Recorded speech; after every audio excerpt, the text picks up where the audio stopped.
Hi everyone, BPCC 133, chapter number 10, Paraphilic disorders and sexual dysfunctions. ആദ്യം നമ്മൾ മനസ്സിലാക്കേണ്ടത് എന്താണ് നോർമൽസി എന്നുള്ളതാണ്. If a sexual fulfilment becomes difficult or socially unacceptable then it will be considered abnormal. 3 ബിഹേവിയേഴ്സാണ് ഇതിൽ വരിക. ഒന്ന് gender identity disorder, 2 psychological dissatisfaction with the biological sex of him or himself, ഇത് rather a disturbance in personal identity as a male or female. പിന്നെ എങ്ങനെയാണ് sexual response cycle ഉള്ളത്? 5 steps. ഒന്ന് desire phase, where someone wants to have a sexual cue or fantasy. Arousal phase, ഇങ്ങനെ ഉണ്ടാകുന്ന സമയത്ത് preparation of the main event involves foreplay as well. Plateau phase, changes noticed in arousal phase are very intensified. Orgasm, climax of a sexual response.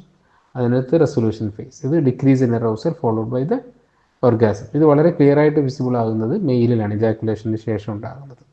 Sexually രണ്ടുപേരും തമ്മിലുള്ള differences ഉണ്ടാകുന്നു. ആണുങ്ങളും പെണ്ണുങ്ങളും, മെനും female രണ്ടുപേരും സെക്ഷുവാലിറ്റി ഡിഫറെൻ്റ് ഉണ്ടാകും. പാരഫലിക് ഡിസോർഡേഴ്സിൻ്റെ list. ഒന്ന് fetishistic, recurrent intense sexual arousing fantasies, urges and behaviour that involves use of some inanimate objects or part of the body to obtain gratification. ജീവനില്ലാത്ത അല്ലെങ്കിൽ ശരീരത്തിൻ്റെ ഏതെങ്കിലും ഒരു ഭാഗം ഉപയോഗിക്കുന്നതിനാണ് നമ്മളതിന് പറയുക. Clothes, especially under garments, leather, belts പോലെ article related to feet, shoe, stockings തുടങ്ങിയതൊക്കെയാണ് സാധാരണ ഫെറ്റിസ്റ്റിക് ആയ ആളുകൾ ഉപയോഗിക്കൽ. ഇവരത് സ്മെല്ലിങ്, കിസ്സിങ്, സക്കിങ് തുടങ്ങിയതിലൊക്കെ അവർക്ക് എന്ത് ചെയ്യാൻ പറ്റും? സെക്ഷൽ ഗ്രാറ്റിഫിക്കേഷൻ അച്ചീവ് ചെയ്യാൻ വേണ്ടി പറ്റും.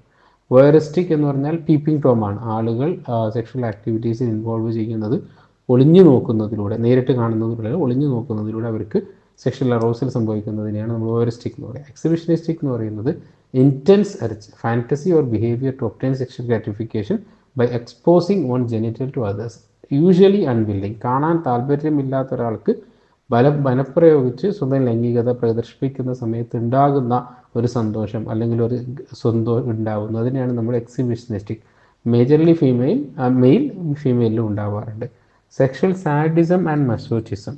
സാഡിസം എന്ന് പറയുന്നത് ലൈക്ക് പാർട്ട്ണറിന് വേദന ഇൻഡ്യൂസ് ചെയ്യുന്നതുകൊണ്ട് സന്തോഷം കിട്ടുക. സെക്ഷൽ ഏർജ് ഉണ്ടാകുന്ന സമയത്ത് അല്ലെങ്കിൽ ഇൻ്റർകോഴ്സ് ഉണ്ടാകുന്ന സമയത്ത് പാർട്ട്ണറെ വേദനിപ്പിക്കുന്നതിൽ സന്തോഷം കണ്ടെത്തുക. മസോച്ചിസം എന്ന് പറയുന്നത് സ്വന്തം വേദനിക്കുന്നതിൽ ഉണ്ടാവുക. ഈ രണ്ടും ഇഷ്യൂസാണ്, രണ്ടായിട്ടാണ് പറയുക. പീഡോഫിലിക് ഡിസോർഡർ, ഇത് ഇല്ലീഗലാണ് അല്ലെങ്കിൽ കേസ് ആവുന്ന ഒരു വിഷയമാണ്. Adults derive sexual pleasure, recurrent intense or distressing desire adults through sexual contact with pre pubertal children. ചെറിയ കുട്ടികളുമായിട്ട്, ചൈൽഡ് ഹയർ, അങ്ങനെയുള്ള കുട്ടികളുമായി ബന്ധപ്പെട്ടിട്ടുണ്ടാകുന്ന അല്ലെങ്കിൽ അവരെ തൊടുക, അവരെ കൂടെ നിൽക്കുക, അങ്ങനെയുള്ള സമയത്തൊക്കെ ഒരു ലൈംഗികത അനുഭവിക്കുന്നുണ്ടെങ്കിൽ അതിനെ പീഡോഫീലിക് എന്ന് പറയും. ഇൻസെസ്റ്റ് എന്ന് പറഞ്ഞാൽ സാമൂഹികമായി സാധാരണഗതിയിൽ ബന്ധം, കല്യാണം ഇല്ലാതെ കഴിക്കാത്ത ആളുകൾ തമ്മിലുണ്ടാകുന്ന ലൈംഗികത, അച്ഛൻ, മക്കൾ, സിസ്റ്റർ തുടങ്ങിയ കാര്യങ്ങൾ, ഇതിനാണ് നമ്മൾ ഇൻസെസ്റ്റ് എന്ന് പറയാം. എത്തിയോളജി, ആൻഡ്രോജൻസ് ആണ് പ്രധാനമായും സെക്ഷൽ ഡിസയർ ഉണ്ടാക്കുന്നത്. അപ്പോൾ പാരഫീലിയാസ് ഉള്ള ആളുകളിൽ ആൻഡ്രോജൻ്റെ പ്രൊഡക്ഷൻ കൂടുതലായി കാണുന്നുണ്ട്. പിന്നെ sexual abuse, cognition, distortion and past relationship ഒക്കെ ഇതിന് കാരണമായി കാണുന്നുണ്ട്. ക്ലാസിക്കൽ കണ്ടീഷൻസും ഉണ്ടാവുന്നുണ്ട്. ട്രീറ്റ്മെൻറ്റ്, അവരോട് എമ്പത്തറ്റിക് ആവുക, ട്രീറ്റ്മെൻറ്റ് അവരെ പോസിറ്റീവ് കോൺസിക്വൻസസ് ബോധ്യപ്പെടുത്തുക, അവരെ കൃത്യമായി അത് ഉൾക്കൊണ്ടുകൊണ്ട് അവരെ സൈക്കോ സോഷ്യൽ കമ്മിറ്റ്മെൻറ്റ് വാങ്ങിയിട്ട് പിന്നെ മരുന്നുകൾ ഉപയോഗിച്ചിട്ടുള്ള ഒരു ട്രീറ്റ്മെൻറ്റ് നടത്തുക. പാരഫിലിക് ഡിസോർഡർ ഒന്ന് gender dysphoria, it's like social assigned ജെൻഡറിന് ഓപ്പോസിറ്റായിട്ട് ഉണ്ടാവുക.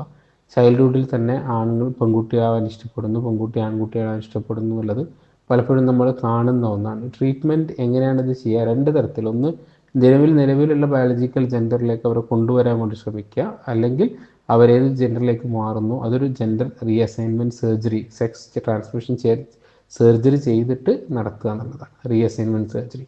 Transsexualism, like desire to change sex permanently and transit to gender which they identify, is also called transsexualism. എല്ലാവരും സെക്സ് സർജറിയിലേക്ക് പോകണമെന്നില്ല. ടോംബോയിഷ് ഒരു ഇതായാലും മതി. സെക്ഷൽ ട്രാൻസ്ഫർ സർജറി എന്ന് പറയുന്നത് വളരെ കോംപ്ലിക്കേറ്റഡ് ആയിട്ടുള്ളൊരു പ്രൊസീജിയറാണ്. കണ്ടിന്യൂസ് ആയിട്ട് ലൈഫ് ലോങ് ട്രീറ്റ്മെൻറ്റും മെഡിസിൻസും ആവശ്യമുള്ളൊരു കാര്യമാണ്. ഡിസ്ഫങ്ഷൻസ്, ഒന്ന് മെന്നിൽ ഡിലേഡ് ഇജാക്കുലേഷൻ, അതേപോലെ ഏർലി ഇജാക്കുലേഷൻ. ഡിലേഡ് ഇജാക്കുലേഷൻ എന്ന് പറഞ്ഞു കഴിഞ്ഞാൽ inability to ejaculate during intercourse in men. അതായത് വെജൈനൽ ഇൻ്റർകോഴ്സ് നടക്കുന്ന സമയത്ത് ഇജാക്കുലേഷൻ നടക്കില്ല, പുറത്തെടുത്തതിന് ശേഷം മാത്രം ഇജാക്കുലേഷൻ നടക്കുന്നു.